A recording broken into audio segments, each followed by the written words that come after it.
दिसंबर 2022 के बाद डीमैट खाते में ही आएंगी बीमा पॉलिसी। जी हाँ दोस्तों, IRDA जो कि बीमा क्षेत्र के अंदर रेगुलेटर का काम करता है, उसने बदलाव करते हुए इसकी मंजूरी दे दी है। दिसंबर 2022 के बाद जितनी भी नई पॉलिसीज़, चाहे वो कार इंश्योरेंस हो, मोटर इंश्योरेंस हो, लाइफ इंश्योरेंस हो या हेल्थ इंश्योरेंस हो, सारे के सारे इंश्योरेंस पॉलिसीज़ सिर्फ और सिर्फ डीमैट खाते में ही आएंगी। और जो पॉलिसीज़ दिसंबर 2022 से पहले करी गई हैं, वो सारी पॉलिसीज़ को भी विद इन ईयर, एक साल के अंदर अंदर डिजिटल रूप में बदल दिया जाएगा। नमस्कार दोस्तों, मेरा नाम नीरज और एक बार फिर से स्वागत है आपका अपने YouTube चैनल में। दोस्तों, आज की इस वीडियो में हम लोग बात करने वाले हैं IRDA के नए नियम के बारे में, जिसके अंदर सभी प्रकार की बीमा पॉलिसीज़ डीमैट खाते में ही करी जाएंगी। तो चलिए वीडियो को शुरू करते हैं।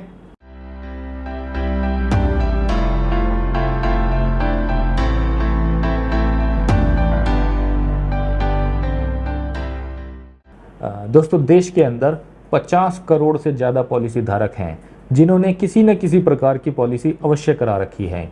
अगर आप भी उनमें से एक हैं, आपने भी कोई मोटर इंश्योरेंस, लाइफ इंश्योरेंस या हेल्थ इंश्योरेंस करा रखा है, तो ये वीडियो आपके लिए बहुत महत्वपूर्ण होने वाली है। इस वीडियो को अंत तक जरूर देखिएगा।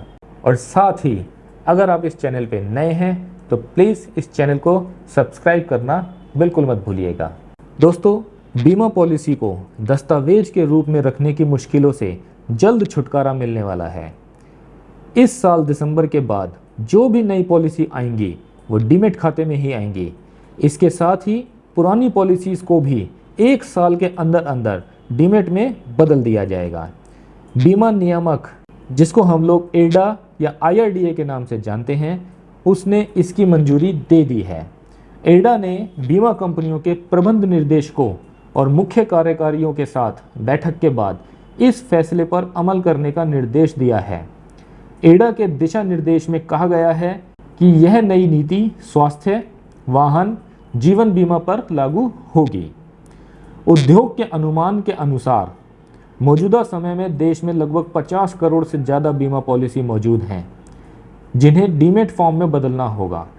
विशेषज्ञों के मुताबिक पॉलिसी नवीनीकरण के समय अब कागजी कार्रवाई की आवश्यकता भी नहीं होगी। इसका उद्देश्य लेन देन लागत को कम करना और नीतियों में तेजी से संशोधन सुनिश्चित करना है। दोस्तों, आगे बढ़ने से पहले ये समझते हैं कि ये डीमैट खाता होता क्या है। शेयर और सिक्योरिटीज़ को इलेक्ट्रॉनिक रूप से जिन खातों में रखा जाता है उसे ही डीमैट खाता कहते हैं। शेयर बाजार से शेयर खरीदने या बेचने के लिए डीमैट खाते का होना बहुत ज़रूरी है। इसी तरह शेयरों से जुड़े हुए म्यूचुअल फंड, इक्विटी फंड या ETF आदि के लिए भी डीमैट खाता होना जरूरी होता है। डीमैट को छोड़कर किसी अन्य रूप में इन शेयरों को, इन म्यूचुअल फंड्स को बेचा या खरीदा नहीं जा सकता है। इसी प्रकार आने वाले समय में जितने भी इंश्योरेंस पॉलिसीज इशू होंगी वो भी शेयर और म्यूचुअल फंड की तरह आपके डीमैट खाते में ही रखी जाएंगी। अब बात करते हैं कि इस सिस्टम से फ़ायदा क्या होगा। तो सबसे पहला फ़ायदा होगा कि ये सिस्टम सभी प्रकार के बीमा पर लागू होगा। डिजिटल होने की वजह से कहीं पर भी कभी भी आप अपनी पॉलिसी का विवरण देख सकते हैं। इन पॉलिसीज़ को दस्तावेज, डॉक्यूमेंटेशन के रूप में रखने की जो अनिवार्यता है वो भी ख़त्म हो जाएगी, उसकी मुश्किलें भी ख़त्म हो जाएंगी। और पॉलिसी के रिन्यूअल के समय हमें इन दस्तावेजों की ज़रूरत नहीं पड़ेगी। इस सिस्टम से कागज और समय की बचत के साथ खर्च बचाने में भी ये कारगर होगा। इसके साथ ही एक बदलाव और IRDA करने वाला है, जिसके तहत बीमा बिक्री, सेवा और दावे के लिए एक ही मंच होगा। बीमा एडा ने एक और अहम फैसला किया है, जिसके तहत बीमा पॉलिसी की बिक्री, बीमा संबंधित सेवा और दावों के लिए एक नया मंच स्थापित करने का प्रस्ताव दिया गया है। यह सुविधा भी साल के दिसंबर तक उपलब्ध होगी। दोस्तों, इसके अंदर बीमा विशेषज्ञों का ये कहना है कि एडा का यह फैसला बीमा क्षेत्र के लिए पासा पलटने वाला साबित हो सकता है। दोस्तों, इसके साथ ही IRDA ने एक और बदलाव के ऊपर काम करना शुरू कर दिया है और आने वाले टाइम पर हो सकता है ये नियम भी लागू हो जाए। नियम है, अब आप आने वाले टाइम पर अपने बीमा एजेंट को भी बदल सकते हो। जी हाँ, ये सुझाव भी बीमा कंपनियों के पास में आ रहा है।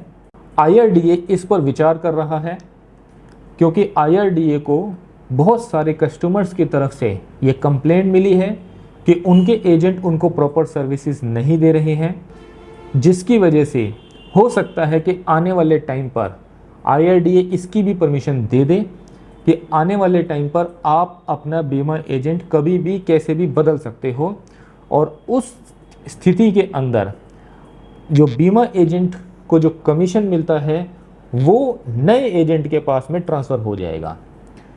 तो दोस्तों, बीमा क्षेत्र के अंदर बहुत बदलाव आ रहे हैं। अगर आपका भी एजेंट आपको सही तरीके से फैसिलिटी सुविधाएं नहीं दे रहा है, तो अब आप उसकी शिकायत IRDA में कर सकते हैं और आपको अपना एजेंट बदलने का भी मौका IRDA की तरफ से मिलने वाला है। अब बात करते हैं एक महत्वपूर्ण पॉइंट के ऊपर कि अगर ये सारी चीज़ें डिजिटलाइज हो जाएंगी तो इसके अंदर साइबर क्राइम भी बढ़ेगा। तो किस प्रकार आप अपने डीमैट खाते को सुरक्षित रख सकते हैं? डीमैट खाते को सुरक्षित रखने के लिए आपको कुछ उपाय हैं जिन पर ध्यान देना होगा। डिजिटल में लेन देन और अन्य कारोबार बढ़ने से हैकिंग के खतरे भी बढ़े हैं। मौजूदा समय तक शेयर और म्यूचुअल फंड ही डीमैट में आते थे, अब बीमा के भी इस दायरे में आ जाने से सबसे पहले डीमैट खाते से जुड़े हर अपडेट के लिए आपको SMS सुविधा लेनी चाहिए। इससे आपको सभी लेन देन की जानकारी मिलती रहेगी। डीमैट खाते का विवरण एक तय अंतराल पर हमेशा देखते रहें और अपने पासवर्ड को बहुत दिन तक एक ही ना रहने दें। समय समय पर अपने पासवर्ड को चेंज करते रहें। और सबसे महत्वपूर्ण बात यह है कि अपने डीमैट खाते को लेकर किसी भी व्यक्ति को पावर ऑफ अटॉर्नी ना दें। तो दोस्तों, कुछ सावधानियों के साथ आप डिजिटल सेवाओं का लाभ बहुत अच्छे तरीके से उठा सकते हैं। तो दोस्तों, आने वाले टाइम पर और भी अगर कोई अपडेट आती है तो हम अपनी नेक्स्ट वीडियो के अंदर आपको उसको बताने की कोशिश करेंगे।